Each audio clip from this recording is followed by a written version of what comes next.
availability for those who want to stand in their sovereign state. Because nobody has the right to tell you that you cannot live in honour of your Creator and in service to all humanity, especially the children. I mean, if anybody thinks they have the right to do that, then, and you believe they have the right to do that, then you're well down the path of enslavement. Common law seems to have been pretty much captured by Acts and Statutes now. And the reason they're called Acts and Statutes is because they're only the rules of an association. They're legislation. They are not law. The government does not make law. It only makes rules of its association. The people are bound by what we call the common law. In other words, behave. Be responsible. If you cause harm to another, you have the right to harmonise that. Where harm's caused, harmony need be restored. You have the right to make reparation for that and sort it out between yourselves. If you can't sort it out, given whatever circumstances, then you have constabulary. That's your first port of call. They are there to facilitate the restoration of harmony. In other words, to preserve the peace, protect the peace. So a trespass upon someone's rights is a breach of the peace or an offence against the peace. So the constabulary. And as we know, humans being of free will, some can be quite belligerent, and so if the constabulary cannot help you resolve the situation, then it can go before a judiciary. First thing that should happen with the judiciary is there an agreement of the parties, because that's law. When that's all law is an agreement of the parties. So if you and I have an agreement, that's our law. It doesn't affect anybody else because they're not party to the agreement. And under the things like the common law, and that is that you cannot create an agreement of the parties that is harmful to one of the parties. That's one of the corruptions that's come in. And of course, a lot of this goes back to old Roman civil law, which became British Maritime Admiralty law, apparently. And it all comes back about, let him who will be deceived be deceived. Well, that's not of benefit to anybody. And if we're not operating in benefit to everybody, then we really need to actually ask a question of why not. We see a lot of pain within our society now. Well, if we want to find the source of the pain, follow the pain back to its source. And as I say, we've gone from the third highest quality of life in the world to not even ranking in the top 20. And people would really do well to start asking the question of why. When my parents bought their first house, some 60 odd years ago, it cost my dad 2 years full wages. He was a fitter and turner at the time. He was earning £2,500 a year. I think the house originally cost him £5,000, brand new 3-bedroom brick and tile house on a quarter-acre section. The quarter-acre section was developed because you could feed a family of 6 off it. It was one of those things brought in. We were the first to bring in 8-hour working days. That was through Parnell. Now, if you have a look at what a fitter and turner earns, which is potentially 80 odd G's a year, you can't buy a postage stamp in a new subdivision in Auckland for 160 G's. Now, logically, things should be getting simpler for each generation as for our ascendants, not our descendants. They're ascendants. We are ascendants. We're ascendants of great people, actually. It's just most people aren't aware of it or have forgotten it. So it should be getting easier because each coming generation is building upon the energy of those that went before, or what we might say the blood, sweat and tears of our forebears. However, that's not happening. So to me, that creates a discordance in the natural flow of things. Why is that not happening? Because that's logically what needs to happen. So what's the logic behind it that didn't happen?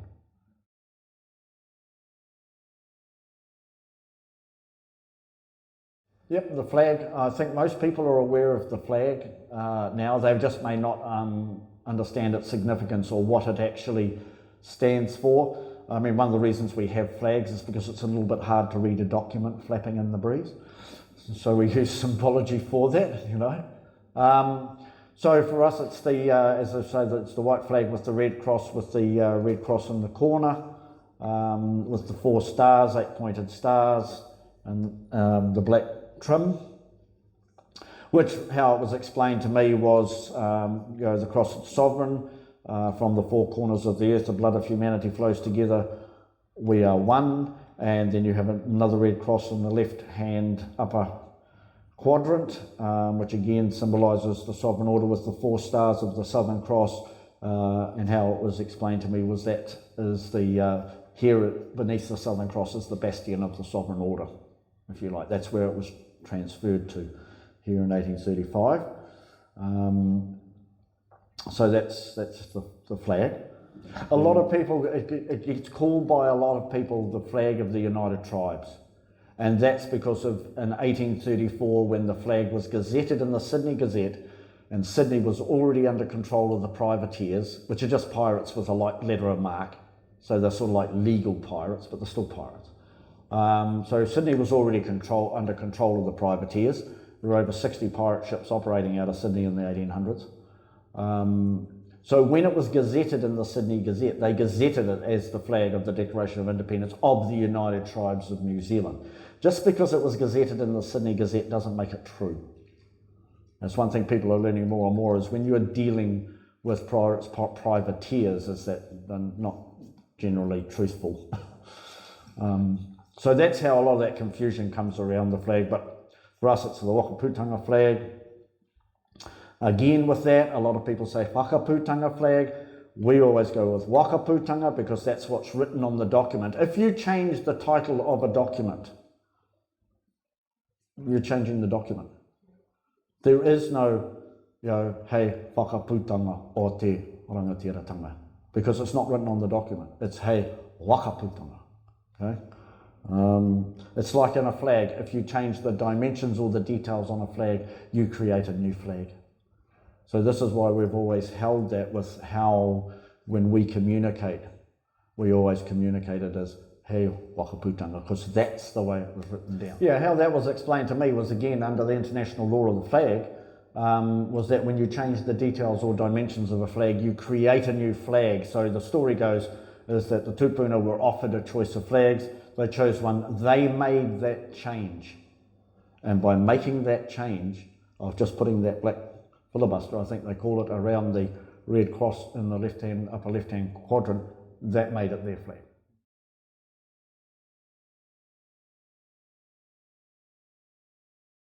So with your proclamation, proclaim, first claim, one of the ways you could look at it is that everything provided by the Creator is floating around the ethereal realm, and he who lays first claim upon it therefore holds that prior right, if you like.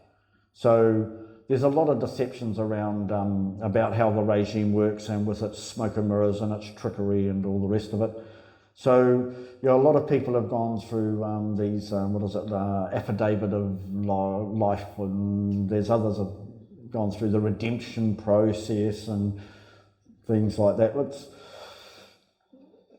rather complex, and it doesn't really achieve a lot anyway, because you start playing in that field of deception of the regime.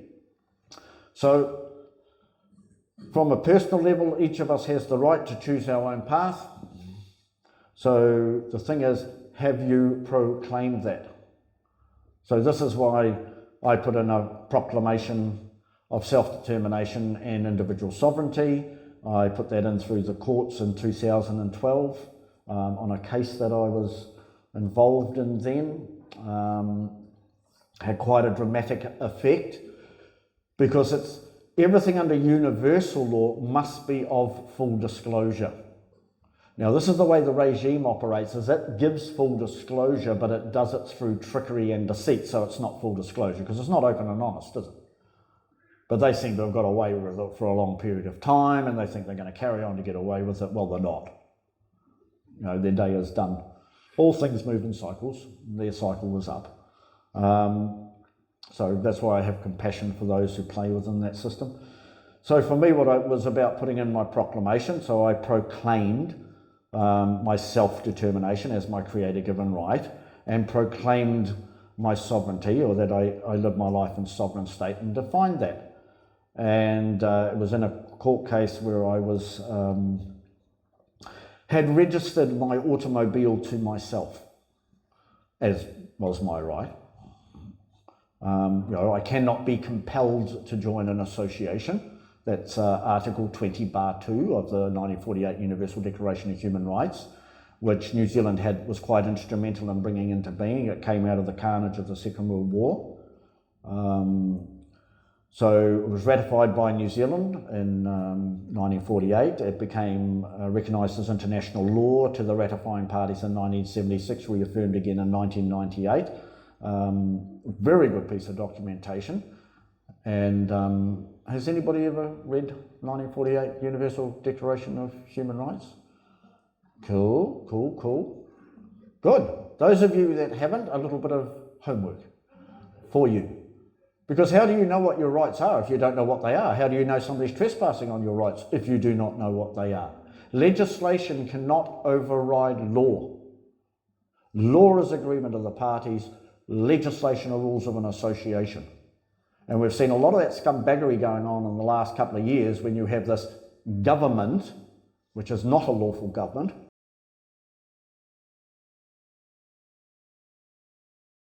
has no lawful veracity, has no constitution, self-admitted, I might add. When the Russians asked Andrew Little a couple of years ago, did they have a constitution to operate here? And he had to acknowledge that no, they didn't. It was something they were still working on. Because the corporation that is running the show now has no constitution to be here. However, we're quite unique here, it seems, in the world. We have a constitution of the territory in Te Rānei, and we have a constitution of the realm. Because a constitution is a set of guidelines or principles by which one governs or is governed. That's a definition of it. So you could say for that part of the constitution, or the first document in the constitution of the realm in New Zealand, is Te Tiriti Waitangi. That's what actually gives the realm the ability to even exist here. That's why the realm of New Zealand operates within our territory. This is how it was structured and set up. But it's bearing in mind that that whole ship of state's been pirated. So proclamation is your disclosure to the universe. Your proclamation, certainly can make a proclamation of self-determination. You don't necessarily have to abide by and take on and live by the sovereign code. And different people have different determinations of that. But everybody has that right of self-determination. But you also have a responsibility with that right. Because with rights come responsibilities. You can't have one without the other, So your responsibility, upholding your right of self-determination, is to see that other people's self-determination is upheld, that no harm is caused. Because as soon as we start causing harm to another, and potentially even to ourselves, then we start impacting upon the social memory complex that is humanity. And that has an effect over everything. This is why the regime is very adept at creating wars. So your proclamation, getting back to that, your proclamation is, for me, my proclamation is my full disclosure. And when I put that into court in 2012, I went from being put in the holding cells for having the temerity to ask a public servant if he was acting under his oath of office at that time, which I thought was more than reasonable question. I mean, after all, it's the people paying him, aren't they? They are your servant, they are a public servant, and we are public. So, who's the master here? So anyway, I asked that question, I was put in the holding cells, and so the next call over I went up to, I put in a proclamation of self-determination and individual sovereignty, and we went from putting him in the holding to put him in the holding cells to, Mr. Pauly, would you step into the court, please? Firstly, thank you for attending court at short notice. Oh, now we've got to change our attitude. Why? Because I've just informed them I'm not under your jurisdiction, and if you think I am, you've got to prove your claim because you're making the claim because I am proclaimed. Okay? Now, a proclamation of self-determination, individual sovereignty, like any proclamation, can be refuted at any time. Okay? It stands and prevails in truth and law unless refuted to an exacting point of law. Because it says so on my document. Now I've had people say to me, well, you can't do that. And I go, well, who are you to say I can't do that? When did you become my master to say I can't do that? Sorry, I'm already living to a code. I'm covenant with my Creator. So don't think you can rock along here and tell me that I've got to do this and I've got to do that. Because if you think you can, go argue with the big boss. So that's your disclosure. If you do not disclose who you are and what you stand for, and for me, what constitution I am anchored to, then it's like you're adrift at sea in the universal sea, and you've got these parasites that come along and salvage you or pirate you. Now, I've had people say to me, so your proclamation separates you from them. It's not about separating me from them. It's actually just about stating, announcing who I am and what I stand for, and that's my right. And I have a right, an indefeasible right to do that. Now, if anybody can rocket along and tell me why I don't have that right, I'm still waiting. My proclamation has been in place since 2012. It's for and on the public record. It went in as attached as served. The regime know it's there. It's since gone through every court in this, pretty much in this territory, and it still remains unrefuted. Now, if somebody thinks they can refute it, step up, make my day, have a go. So it's a very, very simple solution. Know who you are. Stop worrying about what you are, because that's a construct created by a system to divide you, to separate you. I'm a this, I'm a that, I'm this ethnicity, I'm that culture, I'm this religion, I'm that religion, to create division amongst us. Everybody has the right to express their physical journey in this physical realm in the manner they choose, as long as you're not causing harm to them. Because as soon as you're causing harm, then you are divesting yourself of that right of self-determination, because you are using that ability to cause harm to another. And that's not to the benefit of anybody, particularly the children, because of us being a social memory complex. So everybody has the right to put in a proclamation. However, I say to people, this is not something you do lightly. You're making a covenant with the Creator to live in honour of the Creator and be of service to all humanity, especially the children. You choose not to do that. Well, action and consequence, isn't it? Okay? So if you're not prepared to do that, then don't make that covenant. Don't make that commitment with the Creator. I put the proclamation in, and Anahira and I, we went up to the court, and of course we got to know the security guards quite well, so we went in just to a magistrate's court it was for a call over. Magistrate did a couple of call overs and then closed the court. Security guard came up, asked if our case had been called yet, and we said no, and he said, well, just wait here, I'll go and find out what's going on. Then he came back and he said, I don't know what you guys are up to this time, but you've been moved through to courtroom 1, where they had 60 people waiting in a foyer ready to pick a jury. So, long story short, we ended up there, and when the judge entered the court, we were put in before they picked the jury. The judge entered the court, as I say, it was Mr. Pauly, would you step into the court, please? Thank you for attending court at short notice. Bailiff, I see Mr. Pauly has some documentation, would you get Mr. Pauly a lectern, please? And we had a very amicable conversation. Why? Because we're operating in honour. Because everything about sovereignty is operating in honour, okay? Because that's why I said you live in honour of the Creator. So anyway, we went through to a 2-day jury trial, and at the end of the trial I was acquitted of all charges relating to the matter, because the Crown prosecutor could not prove their charge, and what they had charged me with was a fraud charge, which was an intent to gain a pecuniary advantage without claim of right dishonestly using a document, namely a fake licence label, because I'd put a licence label in the window of my car.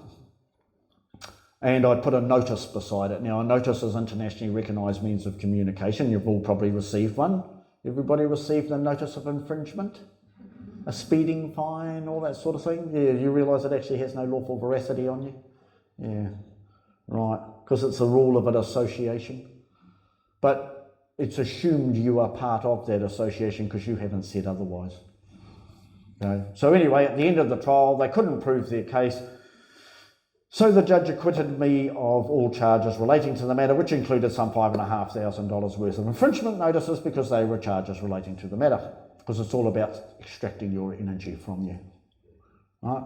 So, but because I live to that code of sovereignty and part of that code is always create opportunity for honourable behaviour to ensue. Because if we do not create that opportunity, how can that happen? How can honourable behaviour happen if we don't create that opportunity when you're dealing with an entity that seems to have none? So I created the opportunity. The judge, very good judge, took the opportunity, and again, what we were doing, we're now operating in a lawful field, not a legal one. Quite different. Okay? So he took that opportunity and very wisely did so. And as I say, I was acquitted of all charges relating to the matter, including $5,500 worth of infringement notices, because I accepted no liability for the charges. Very powerful thing to say when you're in court. Do you have anything to say before I'm sentencing you? Because I had summary charges that were put against me as well. You know, like I didn't show a driver's license, mainly because I didn't have to, because I was still sitting on an old 70-year, license till you're 70 years old, the old paper licenses. Some of you are young enough to still remember those. And that was a contract, and even the courts had ruled previously that even the government cannot legislate out of a contract. It's just understanding the hierarchy of law here. The basic rule of law is no one is above the law, but there are different categories of law. So it's just knowing in which realm you're dwelling, shall we say. So, we'd come back into law. You have no authority over me unless you can prove the authorities, and they can't. So, proof of claim. You're the first claimant. Proclaim. You hold the first claim. You hold the prior right. Somebody else wants to make a claim against you, then they've got to substantiate the claim or refute your proclamation. Yeah.